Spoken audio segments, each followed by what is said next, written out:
18 April 2024। তর্জমানে Kabil Lisan Akhtar Sunny Arif Billah শেখুল হাদিস শেখুল উলামা হযরত মাওলানা শাহ আব্দুল মতিন বিন হুসাইন সাহেব দামাত বরকাতুহুমের বাদশাহ মাসিক ইজতেমায় যুগান্তকারী দিক নির্দেশনামূলক আজিমুশ শান এক ইলহামি বয়ান বাইতুল হক জামে মসজিদ ঢালকানগর ঢাকা। সহজ ভাষায় তাকলিদের বিভিন্ন বিষয় বোঝার জন্য এই বয়ানটি শোনা অত্যন্ত জরুরি। আলহামদুলিল্লাহ ওয়া কাফা ওয়া সালামুন আলা ইবাদিহিল্লাযীনা ইসতাফা আম্মা বা'দ। ফাআউযু বিল্লাহি মিনাশ শাইতানির রাজীম। বিসমিল্লাহির রাহমানির রাহিম। ইয়া আইয়ুহাল্লাযীনা আমানু ইত্তাকুল্লাহা ওয়া কুনু মা'আস সাদিকিন। সাদাকাল্লাহু মাওলানাল আযীম। وقال رسول الله صلى الله تعالى عليه وسلم اتق المحارم تكن عبد الناس. وقال رسول الله صلى الله عليه وسلم إذا عملت الخطيئة في الأرض فمن شهدها فكرهها كان كمن غاب عنها ومن غاب عنها فرضيها كان كمن شهدها أو كما قال رسول الله সাল্লাল্লাহু তাআলা আলাইহি ওয়াসাল্লাম। কোরআন ও হাদিস দেখলে এটা স্পষ্ট যে আল্লাহ পাক চান যে বান্দা তাওহীদওয়ালা হয়, একদমই আল্লাহমুখী হয়, যেটাকে এনাবত ইলাল্লাহ বলে। বান্দা একদম আল্লাহমুখী হয়, আল্লাহমুখী থাকে, এবং সকলের মধ্যে, সব বান্দার মধ্যে আল্লাহ পাকের সন্তুষ্টির একটা বেচাইনি ব্যাকুলতা থাকে। কিভাবে আল্লাহকে খুশি করব, কিভাবে আল্লাহকে রাজি করব, যেন আল্লাহ খুশি থাকেন, কোনোভাবে আল্লাহ যেন নারাজ না হন। এটা হলো দিন, শরীয়তের রূহ। আল্লাহকে খুশি রাখা এটা শরীয়তে পাকের রূহ। যত আমল সবটার মূল হলো আল্লাহর খুশি, ইবাদত আল্লাহর খুশির জন্য। যে একদমই সঠিকভাবে লেনদেন বেচা কেনা এটা সঠিকভাবে হয়, ভুল না হয়, কেন? আল্লাহর খুশির জন্য। রমজান রোজা আল্লাহর খুশির জন্য, হজ আল্লাহর খুশির জন্য, যাকাত আল্লাহর খুশির জন্য, তাই না? লম্বা লম্বা নামাজ আল্লাহ পাকের খুশির জন্য, কোরআন কারীমের তেলাওয়াত আল্লাহ পাকের খুশির জন্য, জিকির আল্লাহ পাকের খুশির জন্য, এবং তওয়াফ, সাই, হজ সব কিছু আল্লাহ পাকের সন্তুষ্টির জন্য, যে আল্লাহ যাতে খুশি হন, আল্লাহ যাতে সন্তুষ্ট থাকেন। যেন আমার শায়েখ আরিফ বিল্লাহ মাওলানা শাহ হাকিম মোহাম্মদ আখতার সাহেব রহমুল্লাহর জীবনের বড় মিশন ছিল এই, যেখানে যাইতেন সকলকে বেচাইন করে তুলতেন যে তোমরা আল্লাহকে খুশি করো এবং আল্লাহকে নারাজ করো না। খুশি রাখতে হলে নারাজ করার কাজ তো করা যাবে না। আল্লাহকে খুশি রাখতে হলে নারাজ করার কাজ করা যাবে না। সব সময় দিলের মধ্যে বেচাইনি থাকে, বেকরারি থাকে, আল্লাহ যেন আমার উপর খুশি থাকেন, আমার আল্লাহ আমার উপর এক মুহূর্তের জন্য নারাজ না হয়ে যান। আমার শায়েখ रहमतुल्लाह ताला बोलन जे जिंदगी पुरबहार होती है रब से जब हम किनार होती है। जिंदगी भीषण आनंदमय হয় যখন জিন্দগি মাওলাওয়ালা হয়। রব সে জব হাম কিনার হতি হয়, জীবনের প্রতিটি বিষয় যদি মাওলার সঙ্গে সম্পর্কযুক্ত হয়, সে সকাল হোক, সন্ধ্যা হোক, দিন হোক, রাত হোক, হ্যাঁ না, নির্জনতা হোক, লোকালয় হোক, সব জায়গায় সে আল্লাহকে খুশি করে থাকে, খুশি করে বাঁচে, খুশি করে চলে। চোখের আমলগুলো, চোখের কাজগুলো আল্লাহ পাকের খুশিওয়ালা, এবং আল্লাহকে অসন্তুষ্ট করার পথ থেকে চোখকে সে নিয়ন্ত্রিত রাখে, চোখের আলোকে নিয়ন্ত্রিত রাখে। যখনই মানুষ আল্লাহর সন্তুষ্টির কাজ করে তো আল্লাহ পাকের নূর তার অন্তরে আসে, অন্তরে নূর আসে, আল্লাহ পাকের খুশির নূর আসে, আল্লাহ পাকের রহমতের নূর আসে তার অন্তরের ভিতরে, অন্তর নূরে আলোকিত হইতে থাকে। যখনই যে কোনো ভালো কাজ করে, নেক আমল করে, চোখের দ্বারা হোক, কানের দ্বারা হোক, জবানের দ্বারা হোক, হাতের দ্বারা হোক, পায়ের দ্বারা হোক, যে কোনো অঙ্গ প্রত্যঙ্গের দ্বারা যখন কোনো আল্লাহ পাকের সন্তুষ্টির আমল করে, অন্তর নূরওয়ালা হয়ে যায়। আর এই আল্লাহর খুশির আমল বাড়ে, অন্তরে নূর বাড়ে। আর আল্লাহ পাকের অসন্তুষ্টির কাজ থেকে যখন মানুষ বিরত থাকে, এই নূর আরো বেশি ব্যাপক হয়, আরো বেশি ব্যাপক হয়, আরো উন্নত হয়, আরো তীব্র হয়, আরো বড় নূর তার নসিব হয়ে যায়। কারণ আল্লাহ পাক এখানে এক তো মুসবাত কাজ করলো, এমন কাজ করলো যেটা আল্লাহ পাকের হুকুম পালনের বিষয়, আদেশ পালনের বিষয়। তো এটা এক ইমানওয়ালার জন্য সহজ হয়, তাই না? যে উজু করলো, নামাজ পড়লো, তেলাওয়াত করলো। কিন্তু নিষিদ্ধ পথগুলো এমন হয় সেখানে মুজাহাদা বেশি করতে হয়, মুজাহাদা সেখানে বেশি করতে হয়। মুসবাত আমলের জন্য যেরকম মেহনত করে, মুজাহাদা করে বান্দা, তো গুনাহ থেকে এবং নিষিদ্ধ পথ থেকে বাঁচতেও তার মুজাহাদা লাগে। দুই মুজাহাদার মধ্যে ওই মুজাহাদা এটা বেশি, ওখানে মুজাহাদা করতে হয়, ওটার মাত্রা বেশি, পরিমাণ বেশি। এই 2 ঘন্টা তেলাওয়াত করলো, বসে বসে কোরআন শরীফ তেলাওয়াত করলো, এখানে মুজাহাদা হয়েছে। সব কাজ থেকে আলাদা হইয়া সে এখানে কষ্ট স্বীকার করলো না, 2 ঘন্টা তার কষ্ট স্বীকার। রাস্তায় বের হলো, এখন পরমা সুন্দরী মেয়েরা রাস্তা দিয়ে যাচ্ছে, এখন সে তার নিজের সঙ্গে তার যুদ্ধ শুরু হয়ে গেছে। যে এতক্ষণ পর্যন্ত 2 ঘন্টা যে কোরআন কারীম তেলাওয়াত করছিল, আর তার আগে 20 রাকাত, 30 রাকাত, 40 রাকাত নফল নামাজ পড়ছিল, এত নূর নিয়েও এখানে যুদ্ধে কামিয়াব হওয়া, জয়ী হওয়া তার জন্য মুশকিল হয়ে গেছে, অর্থাৎ নজর হেফাজত করা। তো এখন সে অনুভব করতেছে এক একবার নজর হেফাজত করা 1000 রাকাত, লক্ষ রাকাত নফল নামাজের মুজাহাদার চেয়েও এখানে আমি বড় মুজাহাদার সম্মুখীন হয়ে গেছি।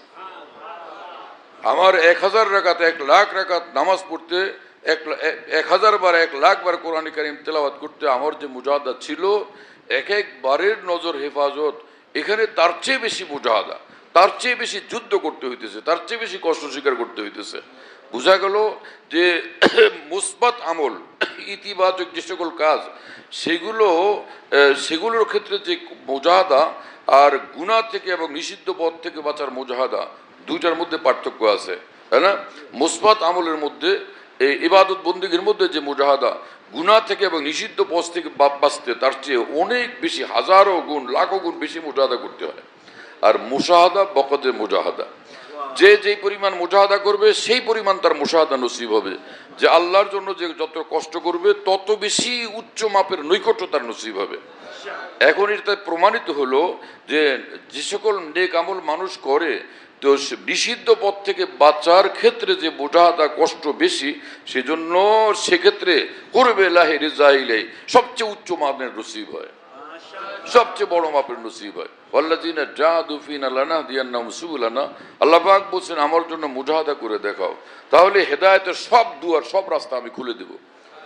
তো এই মুজাহাদা যেই পরিমাণ হবে, আল্লাহ পাক রাস্তা খুলবেনও সেই পরিমাণ। তো নিষিদ্ধ পথ থেকে, গুনাহ থেকে বাঁচতে যেহেতু মুজাহাদা বেশি, এই জন্য সেখানে আল্লাহ পাকের কুরব এবং রেজা, আল্লাহ পাকের নৈক্য এবং সন্তুষ্টি ও সর্বোচ্চ মানের নসিব হবে, সবচেয়ে উচ্চ মাত্রার, উচ্চ মানের নসিব হবে। এই জন্য হযরত হাকিমুল উম্মত মাওলানা শাহ আশরাফ আলী থানভী রহমতুল্লাহ বলছেন, এক একটা গুনাহ থেকে বিরত থাকা লক্ষ লক্ষ নফল ইবাদতের চেয়ে বেশি দামি। এখন বিষয়টা পরিষ্কার হয়ে গেছে না? এক জায়গায় হযরত হাকিমুল উম্মত থানভী বলছেন, একবার নজর হেফাজত করা, একবার নজর হেফাজত করা 10,000 রাকাত তাহাজ্জুদের চেয়েও বেশি দামি। এটা একটা মেসাল দিয়ে বুঝাইছেন যে যাতে অন্তরে কথাটা লাগে। আর ফের আরেক জায়গাতে হযরত থানভী বলছেন যে এক একটা গুনাহ থেকে বিরত থাকা লক্ষ লক্ষ নফল ইবাদতের চেয়ে বেশি দামি। মারিফাতে ইলাহিয়া কিতাবের মধ্যে হযরত হাকিমুল উম্মতের এই মজমুন বয়ান করেছেন শাহ আব্দুল গনি ফুলপুরি রহমতুল্লাহ। দ্বীনের খেদমতের যত রাস্তা আছে, ওয়াজ হোক, ওয়াজ মাহফিল হোক, এবং সে মাদ্রাসায় পড়ানো হোক, দ্বীনের দাওয়াত ও তাবলীগ হোক, যত রাস্তা আছে, কোরআনে পাকের তেলাওয়াত হোক, জিকিরের মজলিস হোক, তাই না? হাজার রকমের দ্বীনের খেদমত চলতেছে না, দ্বীনের মেহনত চলতেছে না, সব জায়গাতেই দ্বীনের লাইনের, সবগুলো লাইনের মধ্যেই এই জিনিসটার বড় ভয়ঙ্কর অভাব, গুনাহ থেকে বিরত থাকা, তাই না? 1000 বছরের ওয়াজ নসিহতের অভ্যাস, কিন্তু চোখ হেফাজত হচ্ছে না, ঘরে শরঈ পর্দা এখন পর্যন্ত নাই, তাই না? কঠিনভাবে সব রকমের গুনাহ থেকে বিরত থাকা, এটা নাই। গীবত থেকে বাঁচা, এটা নাই। কুদারণা থেকে বাঁচা, এটা নাই। হিংসা থেকে অন্তরকে পাক করা, পবিত্র করা, এটা নাই। অহংকার থেকে মুক্ত হওয়া, এটা নাই। অন্য মুসলমানকে অপমান করা থেকে বিরত হওয়া, এটা নাই, তাই না? একজনের প্রতি ঘৃণা করা, এর থেকে বিরত থাকা, এটা নাই। কি অবস্থা হলো তাহলে? একজনকে নিয়ে তিরস্কার করা, বিদ্রুপ করা, কবিরা গুনাহ, এটার থেকে বিরত থাকা, এটা নাই। এবং এই গুনাহের অভ্যাসগুলো ব্যাপক, সর্বলাইনে, মসজিদের মধ্যে গীবত, মাদ্রাসার মধ্যে গীবত, খানকার মধ্যে গীবত, ওয়াজ মাহফিলে গীবত, যেখানে যাও সেখানেই সব জায়গাতে এই দিক থেকে কমে আসে। এজন্য রাসূলুল্লাহ সাল্লাল্লাহু আলাইহি ওয়াসাল্লাম বলছেন, ইত্তাকিল মাহারিম তাকুন আবাদান নাস। তুমি সব গুনাহ থেকে বিরত থাকো। মাহারেম দ্বারা মুরাদ এখানে সব ছোট মাহারেম মানে মুনকারাত, সব রকমের নিষিদ্ধ কাজ থেকে তুমি বিরত থাকো। একটা মাহারেম ডাইরেক্ট, আরেকটা হলো যেটার যে সেগুলোর ওয়াসাইল এবং জারায়, সেটাও মাহারেমের শামিল। হ্যাঁ, একটা হলো গুনাহ, আর একটা মুকাদ্দিমাতুল গুনাহ, গুনাহের মুকাদ্দিমাত, সেটাও গুনাহ। তাহলে সবগুলো শামিল হয়ে গেল। ইত্তাকিল মাহারিম, সব হারাম কাজ, সব গুনার কাজ থেকে তুমি বিরত থাকো। ইত্তাকি জাইক ফামার রোকিয়া বলে না যে কুয়ার বুককে সংকীর্ণ করো, মানে কি শুরু থেকে এরকম বানাও। তো ইত্তাকি মানে সব গুনাহ থেকে দূরে থাকো, বিরত থাকো। তাকুন আবাদান নাস, তাহলে যে সারা পৃথিবীর, আর নাসের দ্বারা মুরাদ আবিদিন, আবাদাল আবিদিন, তাহলে তুমি পৃথিবীর যত আবেদ আছে, আবেদ মানে ইবাদতকারী, সমস্ত আবেদের মধ্যে তুমি সর্বশ্রেষ্ঠ আবেদ। তুমি যদি গুনাহের কাজ থেকে বিরত থাকো, তুমি সর্বশ্রেষ্ঠ আবেদ। বোঝা গেল গুনাহের কর্ম থেকে বিরত থাকার দ্বারাই ইবাদতের লাইনে সর্বশ্রেষ্ঠ মর্তবা নসিব হয়, নৈকট্যে সর্বশ্রেষ্ঠ মর্তবা নসিব হয়ে যায়। শুনতেছেন প্রিয় বন্ধুরা? এই আর নাসের দ্বারা মুরাদ আবেদিন, এই জন্য যে ইসমে তাফজিলের কায়দা, যে মুফাজ্জল আলাই ওয়াসফে তাফজিলের মধ্যে মুশারেক হয়, দুইজন শরীক থাকে। ইনি ওনার চেয়ে বড় আলেম, মানে কি একজন বড় আলেম আরেকজন জাহেল, এই অর্থ। এলেম দুইজনের মধ্যে আছে, কিন্তু একজনের মধ্যে বেশি আরেকজনের মধ্যে কম, এটা বুঝানো। তো আবাদ আর নাস, সেখানে তুমি সবচেয়ে বড় আবেদ, বুঝা গেল। আর নাস যারা, তারাও আবেদিন, এবাদতের মধ্যে তারাও শরীক। সব ইবাদতকারীর মধ্যে তুমি সর্বশ্রেষ্ঠ ইবাদতকারী। আর কোরআন শরীফ আল্লাহ পাক বলছেন যে ওমা খলাকতুল জিন্না ওয়াল ইনসা ইল্লা লিয়াবুদুন, আমি জিন ইনসানকে সৃষ্টি করছি শুধু আমার ইবাদতের জন্য। আর সেই ইবাদতের ক্ষেত্রে সবচেয়ে কামিয়াব বান্দা যে গুনাহ থেকে মুক্ত থাকে।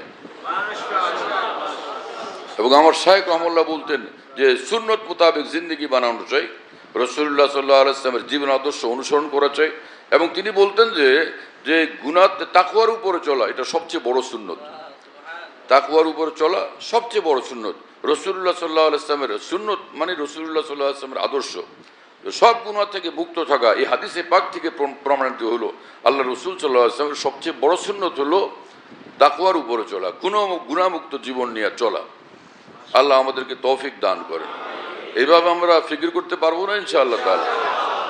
অনেকে হিম্মত হারায় এইভাবে, দেখে যে শাইখুল হাদিস সাহেব কি বোধ করতেছেন, ওখানে খতিব সাহেব কি বোধ করতেছেন, ওখানে ইমাম সাহেব কি বোধ করতেছেন, ওখানে মুহাদ্দিস সাহেব মুফতি সাহেব কি বোধ করতেছেন, ওইখানে এক পীর সাহেবকে দেখা গেল যে 2, 3, 4, 5, 10 জন পীর সাহেবও কি বোধ করতেছেন।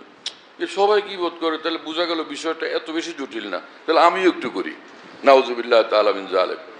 তো এরকম হলো যে, আর দেখা গেল যে বিভিন্ন জায়গায় ঘুরে দেখলাম যে আগুন লাগছিল বিভিন্ন জায়গায়, ওখানে 10 জন পুড়ে গেছে, ওখানে 20 জন আগুনে পুড়ে গেছে, ওখানে 50 জন, 100 জন, 150 জন আগুনে পুড়ে গেছে, মারা গেছে।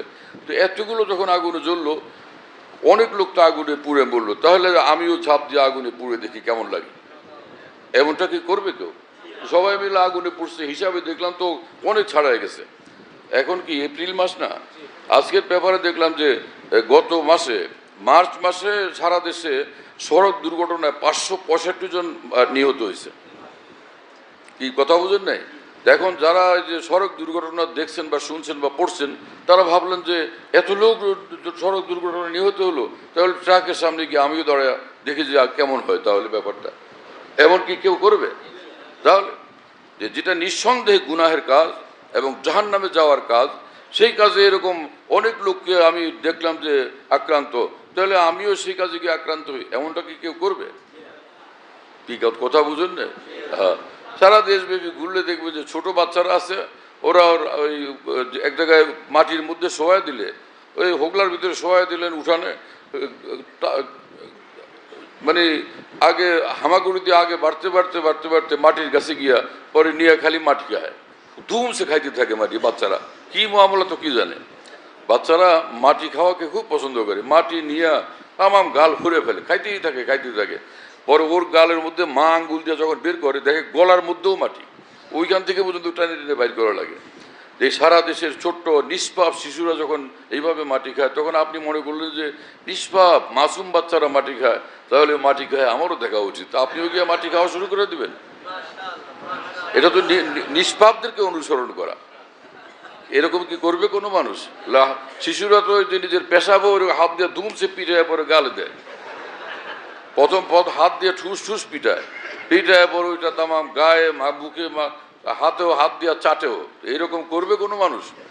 ভারতে এক প্রেসিডেন্ট ছিলেন, উনি ভোরবেলা একদম টাটকা তাজা পেশাব করে, তাজা পেশাব তাৎক্ষণিকভাবে পুরা বোতল উনি খাইয়ে ফেলতেন, পুরা বোতল।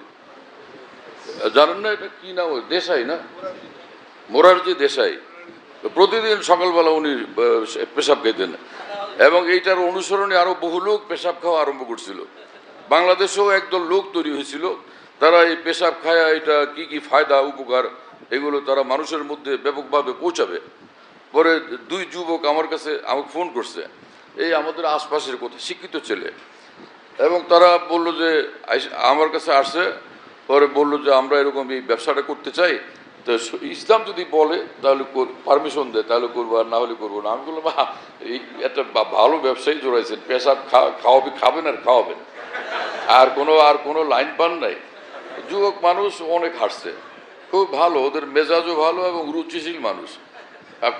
বলে যে এটা কি শরীয়ত গ্রহণ করো? আমি বলি শরীয়ত গ্রহণ করবে কি এটা? নাউজুবিল্লাহ, পেশাব খাওয়াবেন স্যার, ধুমছে পরে এটা বাদ দিয়ে দিছে ওরা, কয় না তাহলে আর করবো না। খুব আগ্রহ নিয়ে তারা এটা শুরু করছিল। এই তো পৃথিবীর এতে দেখা গেল যে পৃথিবীতে কিছু বড় মানুষেরও অনেক সময় মাথা ঠিক থাকে না। যার মাথা ঠিক নাই তাকে ফলো করতে নেই।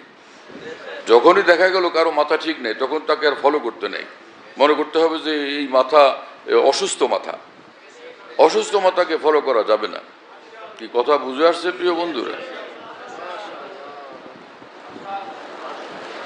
মুহিউদ্দিন মাওলানা শাহ আবরার হোসেন রহমতুল্লাহ আলী বলতেন যে কোনো আলেমের কাছে তুমি বসছো, কোনো পীর ও মুর্শিদের কাছে বসছো, তিনি দ্বীনের কথা বলেন, শুনো। আর যদি হঠাৎ তিনি গীবত করতে শুরু করেন, তো সেখান থেকে জলদি সরো। ওখানে বসা জায়েজই নেই, হারাম। বসে থাকা না জায়েজ, ওখানে আর দেরি করা যাবে না। কেন? তিনি বলেন যে দেখো একটা দৃষ্টান্ত, উদাহরণ, বৃষ্টি হচ্ছে দীর্ঘদিন পরে, সকলের কাছে আজকে কি ভালো লাগে, বৃষ্টি হচ্ছে, ওয়া ওয়া কি রহমত, কি বরকত। এখন বৃষ্টির মধ্যে তোমরা ভিজতেছো, খুব আরাম পাইতেছো, ভালো লাগতেছে, শীতল পানির ছোঁয়া লাগলো। তো হঠাৎ শিলাবৃষ্টি আরম্ভ হলো, বড় বড় শিলা পড়তেছে আকাশ থেকে। এখন কি বৃষ্টির মধ্যে থাকবে না ওখান থেকে ভাগবে? এখন দ্রুত ওখান থেকে পালাবে। যতক্ষণ তিনি দ্বীনের কথা বলতেছিলেন, ভালো কথা, তো আসমান থেকে রহমতের বৃষ্টি হচ্ছিল। যখন থেকে তিনি গীবত আরম্ভ করলেন, তখন থেকে গজবের শিলাবৃষ্টি হচ্ছে। আল্লাহর গজব ও কহর গজবের শিলাবৃষ্টি শুরু হয়ে গেছে। এখন সেখান থেকে জলদি জলদি সরো। এবং খালি পীর হলেই যে সে একদম ফেরেশতা, এটা সব ক্ষেত্রে জরুরি না। আল্লাহ পাক যাদেরকে বানান এরকম, তারা এরকমই হন, একদমই ফেরেশতার নজরে ঈর্ষণীয় হয়ে যান। কিন্তু হাকিমুল উম্মত মুজাদ্দিদুল মিল্লাত মাওলানা আশরাফ আলী থানভীর মতো এত বড় মানুষ, তিনি বলেন আমার জমানার পীর মাশায়েখের মধ্যে ব্যাপকভাবে এই বিমারি দেখতেছি যে সব জায়গাতে খালি গীবতের শিকায়েত, গীবতের শিকায়েত, গীবতের শিকায়েত, সব জায়গায়। এবং এর থেকে ব্যতিক্রম পীর মাশায়েখ পাওয়া একদম মুশকিল। অধিকাংশই এই গীবত শিকায়েতে আক্রান্ত। হাকিমুল উম্মত থানভী কথা বলছেন, আমাদেরকে তা শোনানোর ফায়দা কি? হযরতের উদ্দেশ্য হচ্ছে যে আসল জিনিস হলো দ্বীন, আসল জিনিস হলো দ্বীন। দ্বীন কোথায় আছে সেটা দেখো, দ্বীন থাকলে সেখান থেকে গ্রহণ করো, দ্বীন নাই সেখান থেকে দূরে সরো।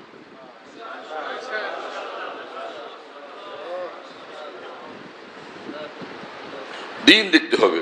বদ্দীনই হয় যেখানে দ্বীনের খেলাফ হয়, সেখান থেকে দূরে সরো। আর এক জিনিস যে দল বানানো। এক পীরের কাছে গেলাম, তো ওখানে যে কজন মুরিদ আছে, 5,000 আর 5 লাখ সবাই মিলে একটা দল হয়ে গেছে, এই একটা আলাদা দল। আরেক পীরের সব মুরিদ আলাদা দল। এত দল বানানোর কথা বলছেন আল্লাহ রসুল, নাউজুবিল্লাহ। হ্যাঁ, অথচ কোরআন শরীফ রব্বুল আলামিন বলছিল ওয়াতাসিমু বিহাবলিল্লাহ জামিয়া ওয়ালা তাফাররাকু। হাবলুল্লাহ মানে আল্লাহর রশিকে, আল্লাহর রজ্জুকে মজবুত ভাবে তোমরা ধরো। এই তাসিবু এই তামাসসাকু, মজবুত ভাবে ধরো, হ্যাঁ, ওয়ালা তাফাররাকু, খবরদার তোমরা ভিন্ন ভিন্ন হইও না। তো এই আয়াতের ব্যাখ্যা কি? এই আয়াতের মূল ব্যাখ্যা হচ্ছে শুধু এইটা যে তোমরা আল্লাহর দ্বীনকে সকলেই ধরো, সকলে যে যেখানে আসছো আল্লাহর দ্বীনকে ধরো, মানে তোমাদের জীবনের লক্ষ্য এবং উদ্দেশ্য আল্লাহর দ্বীন।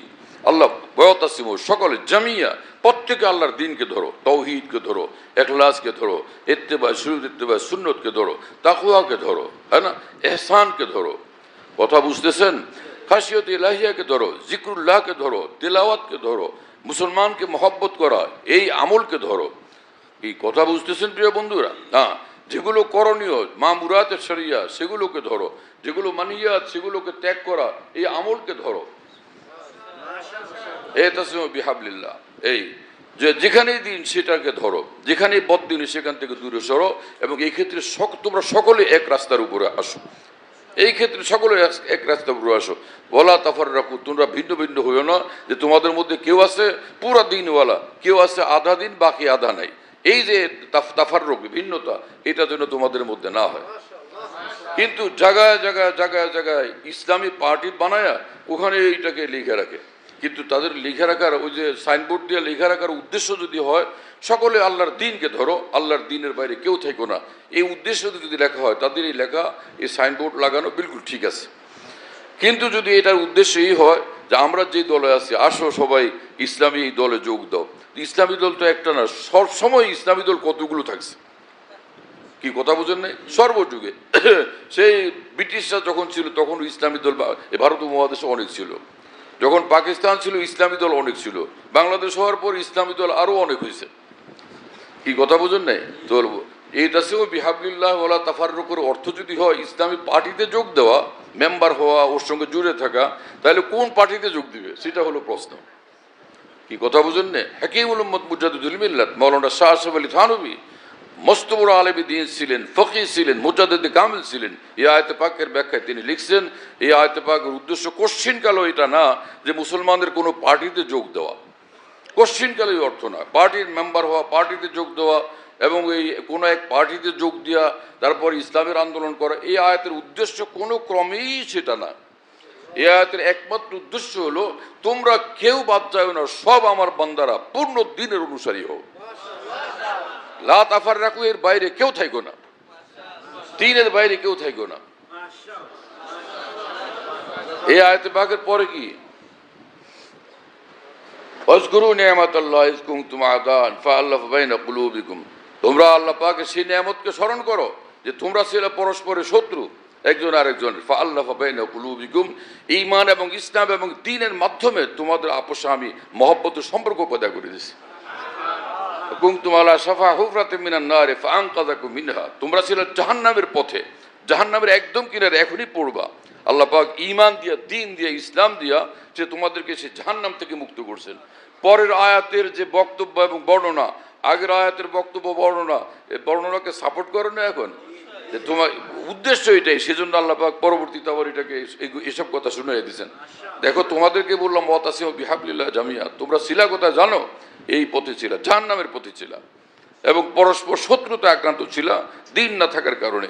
দ্বীন আসছে যে তোমাদের জাহান্নাম থেকে যেমন মুক্তি পাইছো, সঙ্গে সঙ্গে তোমাদের আপসে মিল মহব্বত পয়দা হয়ে গেছে, যে ইন্নামাল মুমিনুনা ইখওয়া, মুমিনরা তোমরা একজন আরেকজনের কল্যাণকামী এবং ভাই হয়ে গেছো। এবং ইন্নাল্লাযীনা আমানু ওয়া আমিলুস সালিহাতি সায়াজআলু লাহুমুর রহমানু উদ্দা, যারা ঈমান আনে তা আল্লাহ পাক তাদের মধ্যে মহব্বত পয়দা করে দেন। হ্যাঁ, আল্লাহ পাক নিজে তাদেরকে মহব্বত করেন আর আপসে মহব্বত পয়দা করে দেন। কি কথা বুঝতেছেন প্রিয় বন্ধুরা? আহাব্বা ও মুহাব্বাবা ইলাইহিম, একদিকে আল্লাহ তাদেরকে ভালোবাসেন, সায়াজআলু লাহুমুর রহমানু উদ্দার অর্থ, একদিকে আল্লাহ তাদেরকে ভালোবাসেন, মানুষের মধ্যে আল্লাহ তাদেরকে প্রিয় পাত্র বানায় দেন। হাব্বাবাহুম ইলান নাস, কথা বুঝতেছেন প্রিয় বন্ধুরা? সুবহানাল্লাহ তাআলা বিহামদিহি। তো এই হলো এই তাসবিহ বিহাবলিল্লাহর অর্থ। হ্যাঁ, এজন্য যে কারো তরজমা এবং তাফসিরও পড়তে নেই, আগে এটা জানতে হবে তিনি আমাদের আকাবের দিনের দৃষ্টিতে গ্রহণযোগ্য আলেমী দিন কি না। যে আমি কোরআন শরীফের অর্থ পড়তে জানি না, না পড়লেও সমস্যা নাই, না বুঝলেও সমস্যা নাই, যদি আপনি বড় কোনো আলেমী দিন যিনি কোরআন বুঝেন তাকে অনুসরণ করেন, তার ওসিলাতে আপনি হক পেয়ে যাবেন। হেতু সিরাতুল মুস্তাকিম পেয়ে যাবেন। আর যদি নিজে পড়েন যে কারোটা, তাহলে তো নিজে হালাক হওয়ার এবং অ্যাক্সিডেন্টে পড়ার, পদস্খলিত হওয়ার আশঙ্কা। কারণ যে কারোটা পড়া যাবে না, যে কোনো ধর্মীয় কিতাব পড়া যাবে না। জ্ঞান আহরণ করো, জ্ঞান আহরণ করো, বই পুস্তক পড়ো, এই বক্তৃতা সংক্ষিপ্তভাবে সঠিক না, ব্যাখ্যা করে বলতে হবে। জ্ঞান আহরণ করো সত্যিকার আলোকিত জ্ঞানওয়ালার নিকট থেকে, সত্যিকার আলোকিত জ্ঞানওয়ালার নিকট থেকে জ্ঞান আহরণ করো। মূর্খের নিকট থেকে কিসের জ্ঞান আহরণ করবে? মানবিক গুণাবলী যে জানে এবং যার জীবনে আছে, তার বই পুস্তক পড়লে তখন সুন্দর উন্নত গুণাবলীর সন্ধান পাওয়া যাবে। আর যে নিজে নষ্ট, ভ্রষ্ট, যার মাথা নষ্ট, যার চিন্তাধারা নষ্ট, হ্যাঁ না, অপবিত্র, অগোছালো, অপরিচ্ছন্ন, অমার্জিত, সে যদি লিখবে এইরকম অপরিচ্ছন্ন লিখবে, অমার্জিত লিখবে, অগোছালো লিখবে এবং নষ্ট জিনিস লিখবে, এর লেখা থেকে দূরে থাকা আল্লাহর কসম ফরজ। এর বই পুস্তক পড়া কোনোভাবে সঠিক হবে না। বিরত থাকা ওয়াজিব, বিরত থাকা জরুরি। কথা বুঝতেছেন প্রিয় বন্ধুরা? আল্লাহ তাআলা আমাদেরকে বুঝ দেন এবং তৌফিক দান করেন।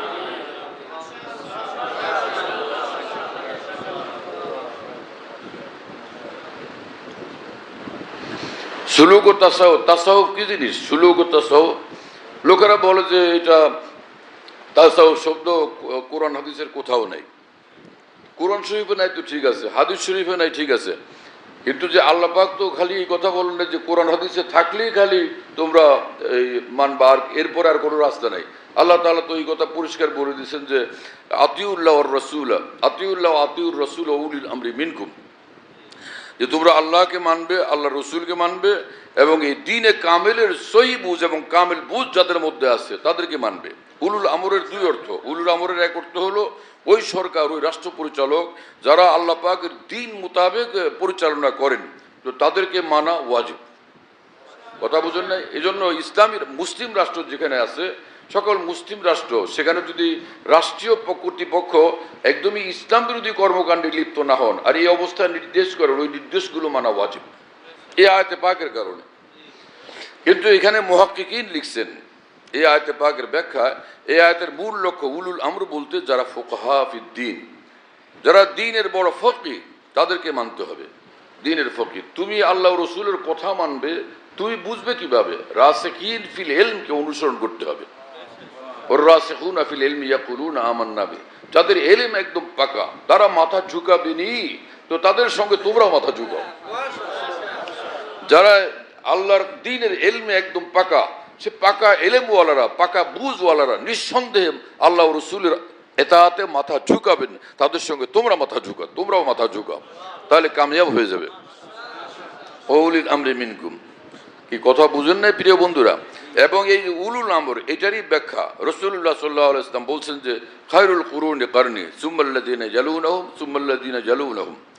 এবং কোরআন শরীফে আল্লাহ পাক বলছেন যে আমিনু কামা আমানান নাস, হ্যাঁ, আমিনু কামা আমানান নাস, এ আসহাবু রাসূলুল্লাহ সাল্লাল্লাহু আলাইহি ওয়াসাল্লাম, যে রাসূলুল্লাহ সাল্লাল্লাহু আলাইহি ওয়াসাল্লামের সাহাবীরা যেরকম ঈমানওয়ালা, এখানে ঈমান দ্বারা উদ্দেশ্য হলো ঈমানে কামেল, অর্থাৎ তাদের যেরকম কামেল দ্বীন, এইরকম কামেল ঈমান, কামেল দ্বীনি জিন্দেগি তোমরা আমাকে দেখাও, আল্লাহ পাক নির্দেশ করছেন।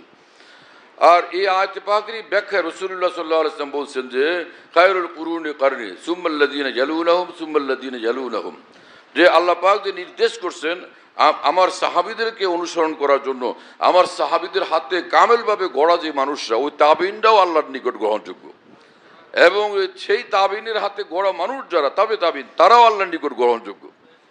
বলে এইরকম কথা বলেন, আপনি পাইলেন কোথায়?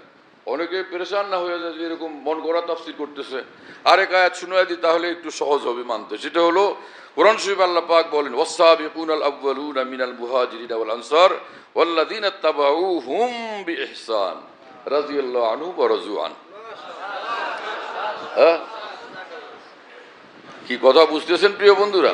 আল্লাহ পাক বলেন যে আমার নবীর সাহাবীরা সকলে অগ্রগামী, সব দ্বীনের ক্ষেত্রে, ঈমানের ক্ষেত্রে, ইসলামের ক্ষেত্রে, আল্লাহর হুকুমের মানার ক্ষেত্রে, বন্দেগীর ক্ষেত্রে অগ্রগামী। ওয়াস-সাবিকুন, কিসে সাবিকিন তারা? আল্লাহ পাক তো বলছেন আমি সৃষ্টি করছি তোমাদেরকে, ওয়া মা খালাকতুল জিন্না ওয়াল ইনসা ইল্লা লিয়াবুদুন, আমার মারিফত, আমার ইবাদত, আমার বন্দেগী, আমার মহব্বত, আমার ভালোবাসা, এর জন্য আমি তোমাদেরকে সৃষ্টি করছি। আল্লাহ পাক যখন সাহাবীদেরকে বলেন তারা সাবিকিন অগ্রগামী, তার মানে এই সব ক্ষেত্রে তারা অগ্রগামী। ঈমানে তারা অগ্রগামী, ইসলামে তারা অগ্রগামী, আল্লাহর আনুগত্যে তারা অগ্রগামী, আল্লাহর মহব্বতে তারা অগ্রগামী, আল্লাহর ভয়ে তারা অগ্রগামী, আল্লাহ রসুলের হুকুম মানার ক্ষেত্রে তারা অগ্রগামী, গুনাহ থেকে বিরত থাকার ক্ষেত্রে তারা অগ্রগামী, কামিল দ্বীনের ক্ষেত্রে তারা, কামিল দ্বীন মানার ক্ষেত্রে তারা অগ্রগামী, দ্বীনের সহি বুঝের ক্ষেত্রে তারা অগ্রগামী, দ্বীনের ফাহমের ক্ষেত্রে তারা অগ্রগামী। আল্লাহ পাক তখনই তো তাদেরকে বলছেন অগ্রগামী, তারা মডেল, তারা নমুনা, তারা গ্রহণযোগ্য, তারা মোতাবার, তারা সেকাত। সাবিকুন মানে তারা সকলে সেকাত। আসহাব, যে আমাদের ওলামায়ে দ্বীন ফুকাহায়ে উম্মত বলেন যে সাহাবা কুল্লুহুম উদুল, সাহাবারা সকলেই সে একদমই তারা আল্লাহ পাকের দ্বীনের দৃষ্টিতে একদম বিলকুল শতভাগ গ্রহণযোগ্য। কুল্লুহুম উদুল, সব গ্রহণযোগ্য। কথা বুঝতেছেন প্রিয় বন্ধুরা? এটা কোত্থেকে বলেন? ওই কোরআন সুন্নাহর আলোকেই তারা বলেন। আল্লাহ পাক যখন বলছেন তারা সাবিকিন, তো আল্লাহ পাক যাদেরকে অগ্রগামী বলেন তাদেরকে আমরা পিছনের মানুষ বললে আমরা তো ভুল করব। আল্লাহ বলছেন তারা অগ্রগামী, তা আমরা পিছনের, তাদেরকে পিছনে টানলে তো যে না উনি এর ভিতরে বাদ গেছেন, তাহলে আমাদের হিসাব ঠিক হবে না ভুল হবে? কোরআনের আলোকে, হাদিসের আলোকে বোঝা যায় সব কিছু, কিন্তু আমাদের মধ্যে কোনো চিন্তাবিদকে আলাদাভাবে অনুসরণের যে একটা প্রবণতা, এটা আমাদের জন্য ক্ষতিকর রাস্তা, আমাদেরকে ক্ষতিকর রাস্তার মধ্যে ফেলে দেয়, আমাদের জন্য বড় বিপজ্জনক রাস্তা তৈরি হয়ে যায়, তখন অন্ধকার এবং বিভ্রান্তি তৈরি হয়।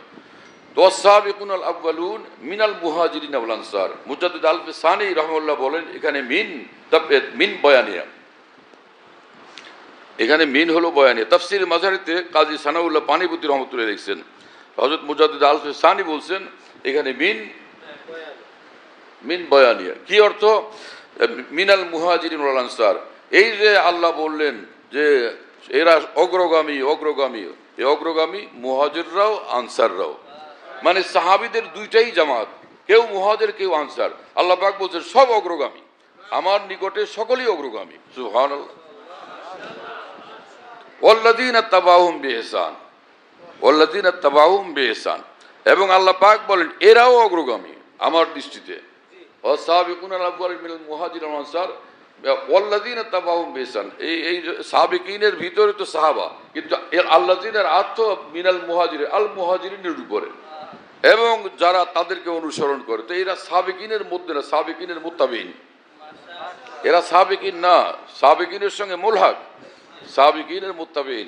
ওয়াল্লাযীনা তাবাউহুম বিইহসান, যারা এই আমার নবীর সাহাবীদেরকে অনুসরণ করবে, রাদিয়াল্লাহু আনহু ওয়া রাযুয়ান, রাদিয়াল্লাহু আনহু ওয়া রাযুয়ান, তারা আল্লাহর উপর রাজি, আল্লাহও তাদের উপর রাজি, তারা আল্লাহকে নিয়ে খুশি এবং আল্লাহও তাদেরকে নিয়ে খুশি। শুনতেছেন? ইত্তাবাউহুম বিইহসান, যে যারা যারা কামেল ভাবে তাদেরকে অনুসরণ করবে, এই সাহাবীদের পরে অনুসরণকারী, এই অনুসরণকারী সাহাবীদের পরে যারা, তারা তাবিঈন, তাবিঈন, উভয় কাফেলা। কারণ উভয় কাফেলাই সাহাবায়ে কেরামের সচ্চা মুত্তাবি ছিল, বিইহসান, সচ্চা মুত্তাবি, সচ্চা অনুসারী ছিলেন। অতএব সাহাবা, এরপরে তাবিঈন, তাবিঈন, তিনও জামাত এই আয়াতে পাকের মধ্যে শামিল, কমপক্ষে এই তিন জামাত। এরপরে বিইহসান কিয়ামত পর্যন্ত, তাহলে এর ভিতরে সমস্ত আকাবের দিন শামিল হয়ে যায়, সমস্ত আকাবের দিন শামিল হয়ে যায়। বিইহসান ইলা ইয়াউমিল কিয়ামা, কিয়ামত পর্যন্ত যারা কামিল দ্বীনে কামিল ইলমওয়ালা আমলওয়ালা হবে, দ্বীনে কামিলের উপর প্রতিষ্ঠিত হবেন, তাদের সকলকে আল্লাহ পাক সাহাবীদের অনুসারীদের কাতারে শামিল করে দিয়েছেন। এবং সকলের জন্য আল্লাহ পাক বলছেন রাদিয়াল্লাহু আনহু ওয়া রাযুয়ান, যে এরা সব রাদিয়াল্লাহু আনহু ওয়া রাযুয়ান। কি কথা বুঝছেন? যখন উসুলুল শাসি পড়ি, তখন ওই উসুলুল শাসির প্রথম পৃষ্ঠায় সাহাবাদের নাম, ইমাম আজম আবু হানিফা রাহিমাহুল্লাহর নাম, ওর সঙ্গে লেখা ছিল রাদিয়াল্লাহু আনহু উসুলুল শাসিতে। তো ছোট, তখন তো মাত্র এই উসুলুল শাসি প্রথম কিতাব উসুলি ফিকহের উপরে। তো কাউকে জিজ্ঞেস করিনি, একলা একলা ভাবলাম যে রাদিয়াল্লাহু আনহু তো সাহাবা, ইমাম আজমকে রাদিয়াল্লাহু আনহু বলে কি ব্যাপার? জিজ্ঞেস করছি কাউকে, কেউ কিছু বলে টলেনি। তো অপেক্ষা ছিল দিলের মধ্যে যে কি ব্যাপার। একবার দেখলাম যে হযরত খাজা মঈনুদ্দিন চিশতি রাহিমাহুল্লাহর পরিচয় দিয়ে কোনো এক বুজুর্গের প্রচার করতেছে, তো বরিশালে। তো ওখানে খাজা মঈনুদ্দিন চিশতি রাদিয়াল্লাহু আনহু বলতেছে কিছু, আলহামদুলিল্লাহ দিলের মধ্যে কোনো খটকা হয় নাই, কিন্তু জানতে চাই, আগ্রহ জাগছে যে ওনাদেরকে রাদিয়াল্লাহু আনহু বলা ঠিক হবে কি না। পরে যখন কোরআন শরীফের এই আয়াত পড়লাম আলহামদুলিল্লাহ, আরও অনেক অনেক পরে তেলাওয়াত করতে সময় যে ওয়াল্লাযীনা তাবাউহুম বিইহসান, সাহাবীদের যারা অনুসারী রাদিয়াল্লাহু আনহু ওয়া রাজওয়ান, সাহাবীদের জন্য রাদিয়াল্লাহু আনহু ওয়া রাজওয়ান, আর যাদের অনুসারী তাদের জন্য রাদিয়াল্লাহু আনহু ওয়া রাজওয়ান। আলহামদুলিল্লাহ, দিল খুশিতে বাগ হয়ে গেছে।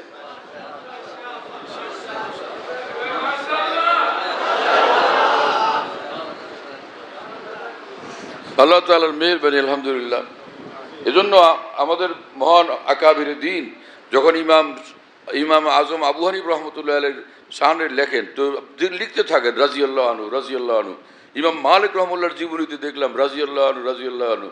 ইমাম শাফি রহমতুল্লাহর জীবনীতে রাদিয়াল্লাহু আনহু রাদিয়াল্লাহু আনহু।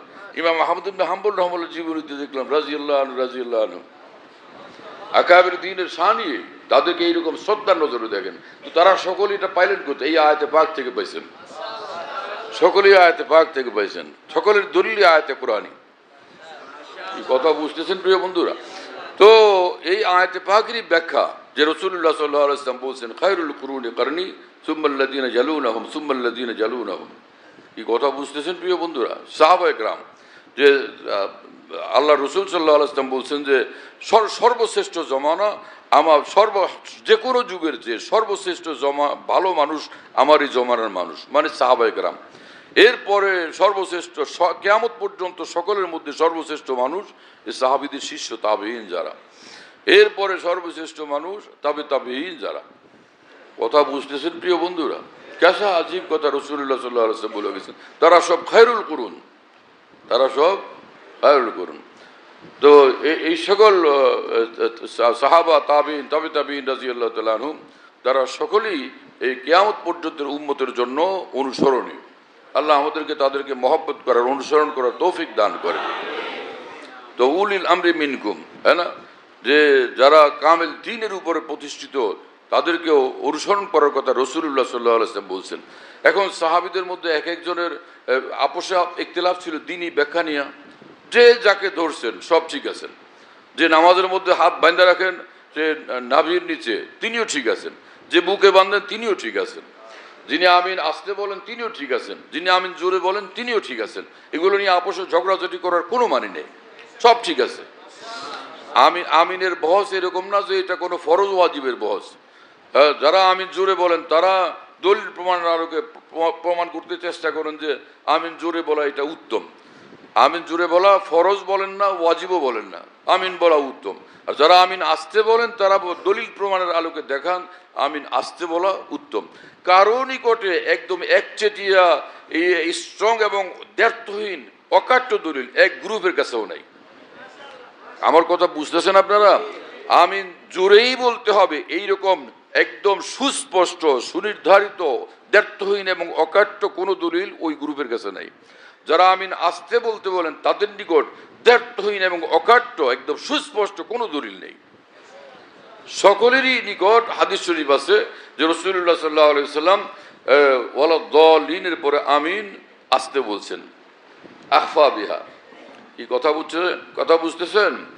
আবার আরেক রফা বিহা সাউতাহু, আরেকজনের দলিল পেশ করে যে রাসূলুল্লাহ সাল্লাল্লাহু আলাইহি ওয়াসাল্লাম আমিন জোরে বলছেন, রফা বিহা সাউতাহু, তার আওয়াজ তখন আমিনের সঙ্গে বড় হয়েছে, পরিষ্কার শোনা গেছে। তো কিন্তু এই জোরে যিনি বলছেন, জোরে বলার যে হাদিস যিনি বর্ণনাকারী আর আস্তে বলার হাদিস একই সাহাবীও একজনই, একই সাহাবী বলেন যে রাসূলুল্লাহ সাল্লাল্লাহু আলাইহি ওয়াসাল্লাম আমিন জোরে বলছেন, আবার তিনিই বলেন আস্তে বলছেন। তো একই নামাজে দুটোটা তো হয় নাই, এক নামাজে আস্তে বলছেন আর এক নামাজে জোরে বলছেন। রাসূলুল্লাহ সাল্লাল্লাহু আলাইহি ওয়াসাল্লাম শিক্ষা দেওয়ার জন্য কোনো সময় যেটা আস্তে বলার সেটাও কোনো সময় জোরে বলতেন। যেমন সানা পড়ে সুবহানাকাল্লাহুম্মা ওয়া বিহামদিক, এটা আস্তে পড়ার বিষয় সকলের নিকটে, কিন্তু কখনো কখনো রাসূলুল্লাহ সাল্লাল্লাহু আলাইহি ওয়াসাল্লাম আওয়াজ করে বলছেন যাতে পিছে যারা তারা শুনতে পান যে হ্যাঁ রাসূল সাল্লাল্লাহু আলাইহি ওয়াসাল্লামকে দেখলাম যে ওই সানা পড়তেছেন। কিন্তু সব সময় পড়তেন আস্তে, একাধ সময় কখনো কখনো জোরে বলতেন তালিমের জন্য, শিক্ষা দেওয়ার জন্য। এখন হানাফি মাযহাবওয়ালারা বলেন যে রাসূলুল্লাহ সাল্লাল্লাহু আলাইহি ওয়াসাল্লাম আমিন জোরে বলছেন সেটা শিক্ষা দেওয়ার জন্য, যে আসল হলো আস্তে বলা। কি কথা বুঝেন নাই? তো এইটা তো কোনো এরকম বড় ধরনের কিছুই না, ঝগড়াই না। কিন্তু এইটাকে লোকেরা বড় হাইলাইট করে, একদল এটা নিয়ে খুব যে আমরা আমিন আসতে জোরে বলা শিখে ফেলছি, আমরা অনেক আগে গেছি।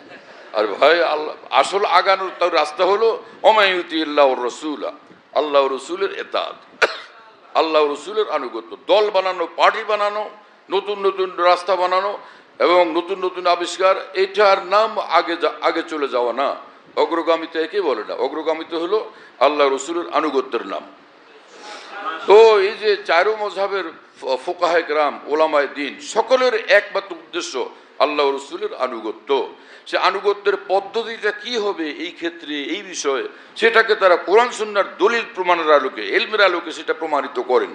তো যার কাছে যেটা অধিক গ্রহণযোগ্য মনে হয় সেটা তিনি ধরেন, কিন্তু প্রত্যেকের উদ্দেশ্য আল্লাহ রসুলের এতাত। দল বানানো কারো উদ্দেশ্য নয়, পার্টি বানানো কারো উদ্দেশ্য নয়, আলাদা একটা প্ল্যাটফর্ম বানানো আল্লাহর কসম কারো উদ্দেশ্য নয়। কথা বুঝে আসছে প্রিয় বন্ধুরা? এমন এমন মশলা আমাদের সামনে, আমরা তো সাধারণ লোকদের সামনে এগুলো আলোচনা করি না, কিন্তু আমরা যারা এগুলো আলহামদুলিল্লাহ পড়াশোনা করি, আমাদের তো আজীব লাগে যে ঘটনা কি। যেমন ওই যে ইস্তেঞ্জা করলে, বড় ইস্তেঞ্জা গেলে শাফি মযহাবে তিনটা ঢিলা লওয়া, তিনটা লওয়া এটা ওয়াজিব, তিন ঢিলা লওয়া। আর হানাফি মযহাবে কোনো ওয়াজিব না, এটা একটা নিলেও কোনো গুনাহ নেই, কি দুইটা নেন তাও গুনাহ নেই, একটা হোক দুইটা হোক, তিনটা হলে বেশি ভালো। তো তিনটা নেওয়া সুন্নত। ওই যে আজকাল তো টিস্যু পেপার দিয়া কিসের আপনার ঢেলা কুলুকের জায়গায় টিস্যু পেপার ব্যবহার করে না, এই তো তিনবার নিলে হলো তিনবার, যদি একবার নেয় দুইবার নেয় তাও কোনো সমস্যা নাই। কিন্তু শাফি মযহাবে এটা ওয়াজিব, তিনবার নিতেই হবে, বেজোর সংখ্যাও আর তিনবারও এটা ওয়াজিব। এখন যারা মনে করেন যে আমরা এরকম ওই মযহাবের অনুসরণ করব, তিনটা নেওয়া ওয়াজিব এটা ধরেন, কি কথা বুঝেন নাই? আরও কত সব যে যারা গায়ের মুকাল্লেদ আহলে হাদিস যাদেরকে বলে, তাদের মসনা মাসাইল তো আজীব ধরনের, সেগুলো নিয়ে খালি আমাদের লোকেরা আজীব ধরনের মানুষ, খালি সূরা ফাতিহা নিয়ে ঝগড়া করে, বহস করে, এ কি তরিকা? আরও কত মসনা মাসাইল আছে, সেগুলি দুই চারটা শোনাও, তখন দেখা যাবে যে কি মুআমালা। যেমন আমাদের মযহাবে তো এই যে পেশাব করার পরে পেশাব শুকায় যাবে, এরপরে তুমি পাক হয়ে গেছো, এখন পানিটা নিয়ে ইস্তেমাল করো, আগে কুলুক ব্যবহার করলা পরে পানিও ব্যবহার করো। আর ওনাদের নিকট হলো পেশাব করে সোজা উঠে আসে, কি কথা বুঝেন নাই? পানিটা নিয়ে আর ব্যবহার করা লাগে না, এটা কোনো তরিকা হলো? এখন এটা তারা করে, আমরা কি করবো? এখানে কোনো ঝগড়া নেই, তোমার রাস্তা তুমি ধরো, আমাদের রাস্তা আমরা ধরি, কি কথা বুঝেন নাই প্রিয় বন্ধুরা? আল্লাহ তাআলা আমাদেরকে বুঝ দান করেন। হ্যাঁ, কত বিষয় এরকম আছে যেগুলো মানে এত ইখতিলাফ যে আজীব মুআমালা।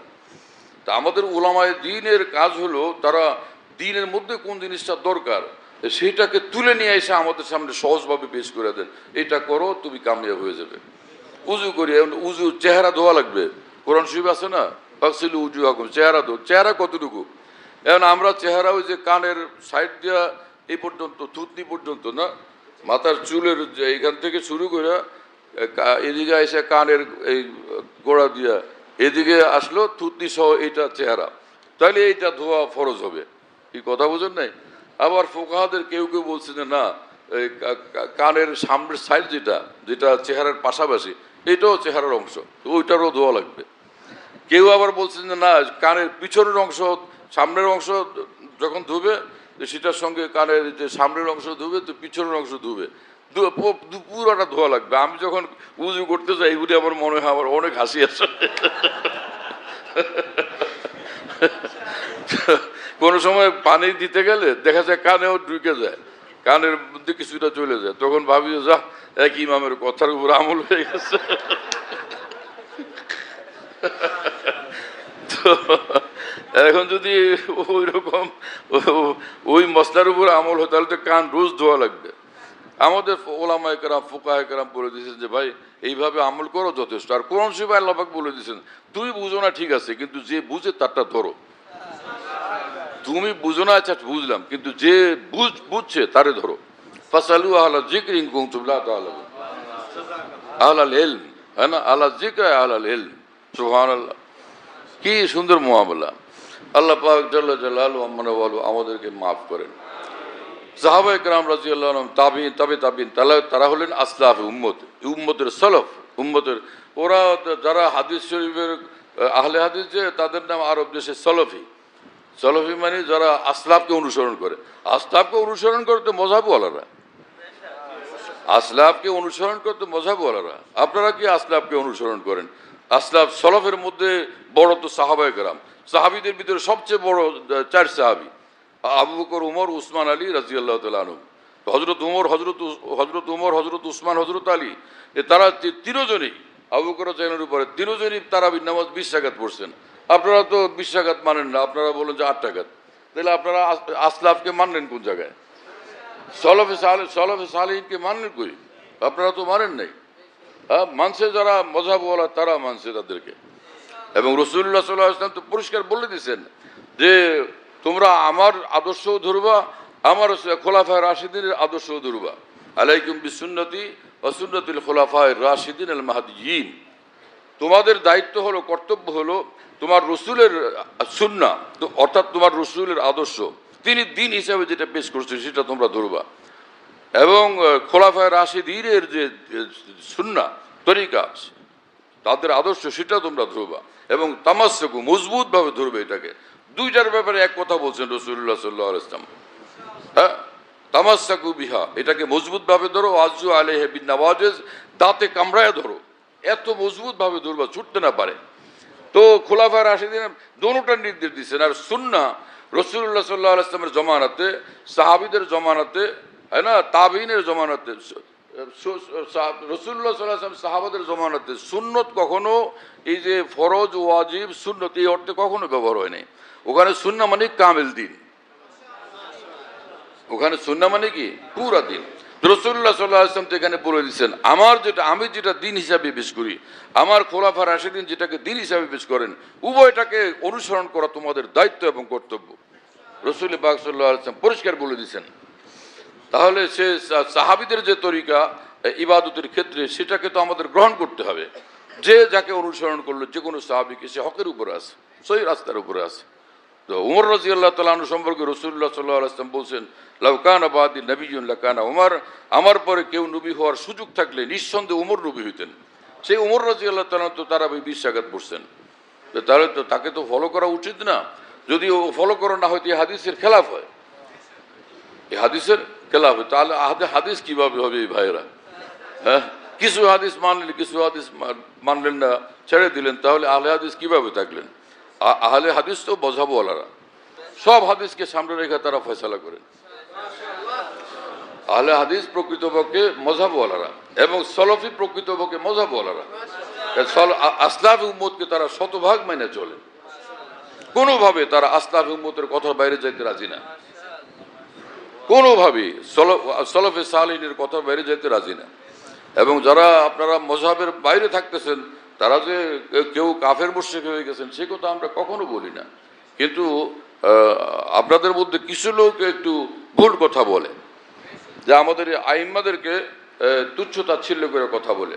যারা এগুলো করে তারা ভুল কাজ করে, সঠিক করে না, নিজে ক্ষতিগ্রস্ত হয়, অন্য লোকদেরকে ক্ষতিগ্রস্ত করে। এরকম করা চাই না।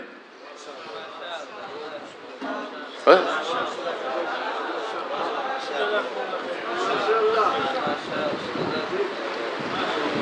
যারা সূরা ফাতিহা ইমামের পিছনে পড়তে নিষেধ করেন, তাদেরও স্ট্রং দলিল আছে, অত্যন্ত মজবুত দলিল প্রমাণ আছে। আর যারা পড়তে বলেন, তাদেরও দলিল প্রমাণ আছে। কিন্তু তাদের দলিল প্রমাণ, যারা সূরা ফাতিহা পড়তে নিষেধ করেন, তাদের দলিল প্রমাণের সমান না, সম পর্যায়ের না। তাদেরটা আমাদের দৃষ্টিতে আরও হালকা। আর যারা নিষেধ করেন, তাদের দলিল ভীষণ স্ট্রং। কারণ আপনারা জানেন যে আসমানের নিচে জমিনের উপরে কোরআনের পরে সবচেয়ে বড় কিতাব একটা হলো বুখারী শরীফ, তারপরে মুসলিম শরীফ। সহি বুখারী, সহি মুসলিম লেখাই আছে কিতাবের উপরে। দোনো কিতাবের নাম সহি বুখারী, সহি মুসলিম। এই যে মুসলিম শরীফে হাদিস আছে, রাসূলুল্লাহ সাল্লাল্লাহু আলাইহি ওয়াসাল্লাম বলছেন পরিষ্কার যে ইমাম যখন দাঁড়ান, ইজা কাব্বারা ফাকাব্বিরু, যখন ইমাম আল্লাহু আকবার বলেন, তোমরা আল্লাহু আকবার বলো, পরোক্ষ নেই। ইজা কাব্বারা ফাকাব্বিরু, ফা মানে পরোক্ষ নেই, ফা লিতাখিব বেলা তারাখি।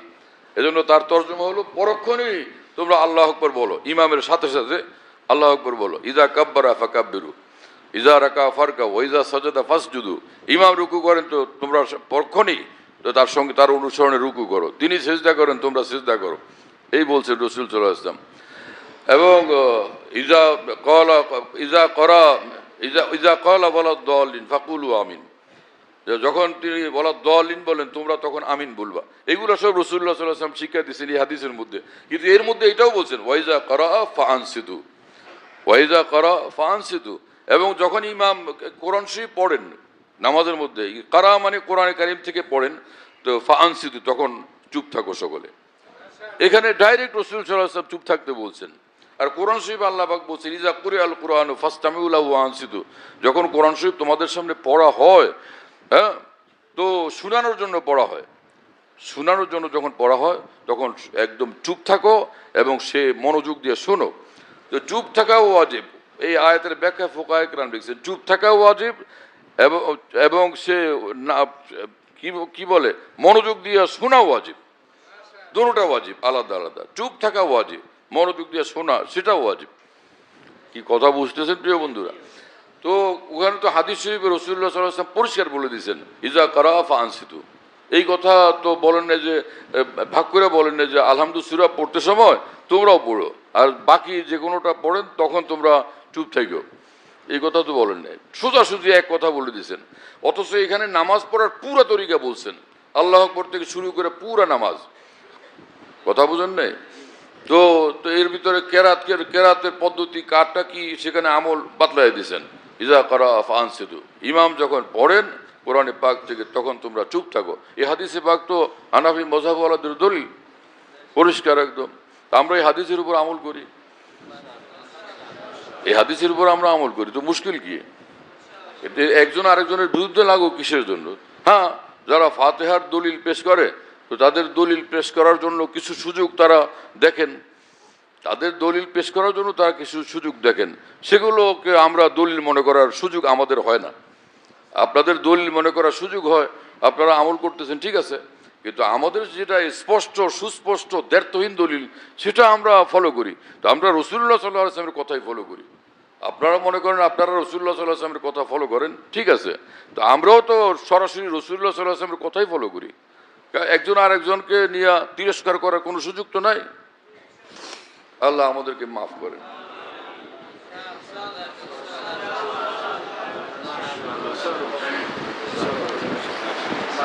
হ্যাঁ, কি বলতে গিয়ে কোথায়, হ্যাঁ, তো আসলে এই যে আল্লাহ রসুলের এতাআত যেখানেই থাকে আল্লাহ রসুলের এতাআতের মধ্যে থাকে, এর বাইরে না যাই, হ্যাঁ না, ইত্তেবা শরীয়ত ইত্তেবা সুন্নতকে জিন্দেগি বানাই। আল্লাহ পাক আমাদের তৌফিক দেন।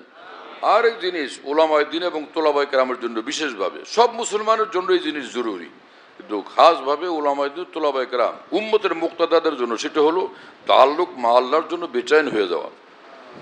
তাআল্লুক মা আল্লাহর জন্য বেচাইন হয়ে যাওয়া, তাআল্লুক মা আল্লাহর অপর নাম কামিল মুমিন হওয়া। তাআল্লুক মা আল্লাহর অপর নাম কি? কামিল ঈমান এবং কামিল মুমিন হওয়া। কামিল ঈমান, তাআল্লুক মা আল্লাহ, যে আল্লাহর সঙ্গে তাআল্লুক পয়দা হয়ে যায়। আল্লাহর সঙ্গে তাআল্লুক মানে এখানে খাস তাআল্লুক, খাস তাআল্লুক। যেমন যে 10 টাকাও টাকা, 10,000 টাকাও টাকা, 10 কোটি টাকাও টাকা। একজনে বললো যে ইনি আমাদের এলাকার অনেক বড় ধনী মানুষ, 10 কোটি টাকাওয়ালাকে বললো। পাশে আরেকজনে ধাক্কা দিয়ে বললো কি মিয়া ওনার কথা কোন না কেন, উনি 10,000 টাকার মালিক, উনি ধনী লোক না? 10,000 টাকা কি ধন না নাকি? ধন থাকলেই তো ধনী, ধন থাকলেই ধনী, ধন থাকলে ধন, কিন্তু ধনী হইতে হলে কোটি কোটি টাকার মালিক হওয়া লাগে। এই কথা বোঝেন নাই? এই ছোট ধনকে সাধারণত ধন বলা হয় না, যদিও এটা ধন। তো তাআল্লুক মা আল্লাহ মানে আল্লাহর সঙ্গে সম্পর্ক, তো সকলেরই সম্পর্ক আছে। এইখানে এই ছোট সম্পর্ক উদ্দেশ্য না, এটা হলো বড় সম্পর্ক, আল্লাহর সঙ্গে বড় সম্পর্ক। তাআল্লুক মা না মানে আল্লাহর সঙ্গে বড় সম্পর্ক, গভীর সম্পর্ক, নিবিড় সম্পর্ক, একান্ত সম্পর্ক। আর সেটার জন্য জরুরি যে ফরজ ওয়াজিব আদায় করা, সুন্নতে মুআক্কাদা আদায় করা, সবগুলো গুনার কাছ থেকে অবশ্যই বিরত থাকা। এটার উপর যে অটল হয়ে যায় তার তাআল্লুক মা আল্লাহ নসিব হয়ে যায়, অর্থাৎ এমন খাস নূর তার অন্তরে আল্লাহ দান করেন, সে ওলি আল্লাহ হয়ে যায়। সকলে তাআল্লুক মা আল্লাহ অর্জনের ফিকির করবো ইনশাআল্লাহ। আল্লাহ আমাদের সকলকে কবুল করে। এর জন্য নফসের বিরুদ্ধে লড়তে হবে, শয়তানের পছপছার বিপরীতে চলতে হবে। না, নফসের কথাও মানা যাবে না, শয়তানের কথাও মানা যাবে না, শুধু মানতে হবে কি আল্লাহ রসুলের কথা। যেখানে নফস এবং শয়তান ধোকা দেয় যে তুই এদিকে গেলে সুবিধা, তোমার ওই যে খালাতো বোন মামাতো বোন দেখবে না কি জন্য। সে উত্তরবঙ্গে গেছিলাম, কি জায়গাটা পঞ্চগড়, ওখানে এক মাদ্রাসার মোহতামিম বললেন যে কোনোভাবে আমার শ্বশুর শাশুড়িকে বুঝাইতে পারলাম না পর্দা। আলেম মানুষ, উনি বললেন যাত্রাবাড়ি মাদ্রাসার ঘরে, যাত্রাবাড়ি মাদ্রাসার মোহতাম সাহুজুরের লোকের সম্পর্ক রাখেন, তো বললেন যে কোনোভাবে বাবা আমারে পর্দা বুঝাইতে পারলাম আর না, শ্বশুর শাশুড়িকে পর্দা বুঝাইতে পারি না। তারা বলে যে ইয়া আল্লাহ, এটা কেমন কথা, এই খালাতো ভাই আসবে, মামাতো ভাই আসবে, হুয়াতো ভাই আসবে, চাচাতো ভাই আসবে, হ্যাঁ, আর দেবররা আসবে, ঘরে আসবে, সব আইসা ঘরে ঢুকতে পারবে না, বউর লোকে দেখা দিতে পারবে না, এরা সব ওখানে বাইরে বসে থাকবে। হায় হায়, তাহলে তো সর্বনাশ, দমবন্ধ হয়ে সবগুলো মারা যাবে। এইভাবে কেমনে থাকবে? এটা সম্ভব নাকি? এটা সম্ভব? এতে দম বন্ধ হয়ে যাবে এবং সব অসুস্থ হয়ে যাবে, এটা বলছে যে মানসিক রোগী হয়ে যাবে। তাহলে কথা হলো যে আবু বকর সিদ্দিক রাদিয়াল্লাহু আনহু, উমর ফারুক রাদিয়াল্লাহু আনহু, হযরত আলী রাদিয়াল্লাহু আনহু, উসমান রাদিয়াল্লাহু আনহু, तमाम সাহাবায়ে কেরাম, তাবিঈন, তাবিঈন, তারা তো এই পর্দা 100 ভাগ মেনে চলছেন। তাদের সকলের কি দম বন্ধ হয়ে গেছিল? সব অসুস্থ হয়ে গেছিলেন, হ্যাঁ, এবং সকলে পেরেশানিতে পড়ে গেছিলেন। তারা তো পৃথিবীতে সবচেয়ে সুখে ছিলেন, শান্তিতে ছিলেন, আরামে ছিলেন। আল্লাহ রসুলের কথা যে মানবে সবচেয়ে সুখী হবে, সবচেয়ে আরামে থাকবে, সবচেয়ে শান্তি এবং রহমতের মধ্যে থাকবে। এই জন্য এটা শুধু নিজের মনের একটা কল্পনা, একটা খেয়াল যে দম বন্ধ হয়ে যাবে, ওইদিকে দম বেশি বন্ধ হয়। একদম এরকম লাগামহীন আর ফ্রি থাকলে তখন দম বন্ধ হওয়ার ঘটনাগুলি ঘটতে থাকে, ওখানে দম বন্ধ হয়ে যায়, ওখানে দম শেষ হয়ে যায়। এদিকে দম বন্ধ হয় না, এদিকে শান্তি আসে, আরাম আসে, ইতমিনান আসে, অন্তরে নূর পয়দা হয়, আল্লাহ পাক খুশি হয়ে যান, রহমত আসে। তো রহমত আসলেই তখন সে তার দম বন্ধ হয় না, তখন তার শান্তির জীবন আসে, শান্তিময় জীবনের অধিকারী সে হয়ে যায়। আল্লাহ তাআলা আমাদেরকে কবুল করেন। তো সকলে দিল থেকে পাক্কা ইরাদা করি যে আল্লাহ আমাকে তাআল্লুক মা আল্লাহ নসিব করেন।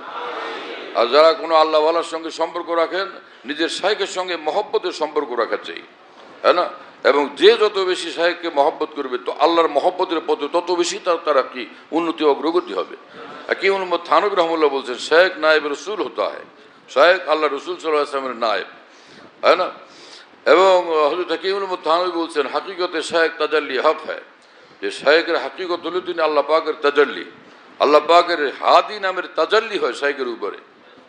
আল্লাহ পাক খাস হেদায়েতের রাস্তা শাইখের অন্তরে ঢালেন, আল্লাহকে পাওয়ার সব রাস্তা তার অন্তরে খুলে দেন, হ্যাঁ না? এবং তিনি জানেন যে কিভাবে এই লোকদেরকে পরামর্শ দিলে, কথা বললে, রাহনুমাই করলে, দিক নির্দেশনা দিলে তারা আল্লাহকে পেয়ে যাবে, তিনি জানেন, है ना? मुस्तनद रास्ते वही माने गए, दिल से हो के तेरे दीवाने गए, लौट आए जितने फरजाने गए, ताब मंजिल सिर्फ दीवाने गए।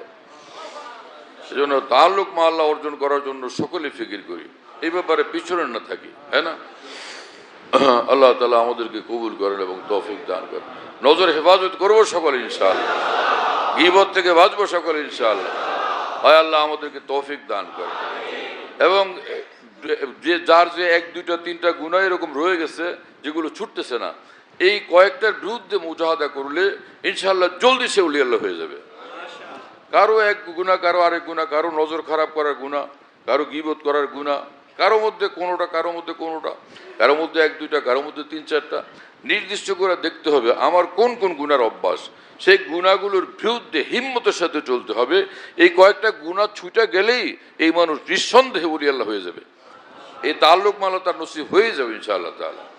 রাস্তা একদম ক্লিয়ার হলো কিনা, পরিষ্কার হলো কিনা? আলহামদুলিল্লাহ। হযরত হাকিমুল উম্মত থানভী বলতেন, আমি আমার এক এক মজলিসে আল্লাহর বান্দাদেরকে আল্লাহ পর্যন্ত পৌঁছে দিই। ফের ব্যাখ্যা করে তিনি বলছিলেন যে আল্লাহকে পাওয়ার যা সামান দরকার সবটা ওর হাতে দিয়ে দিই।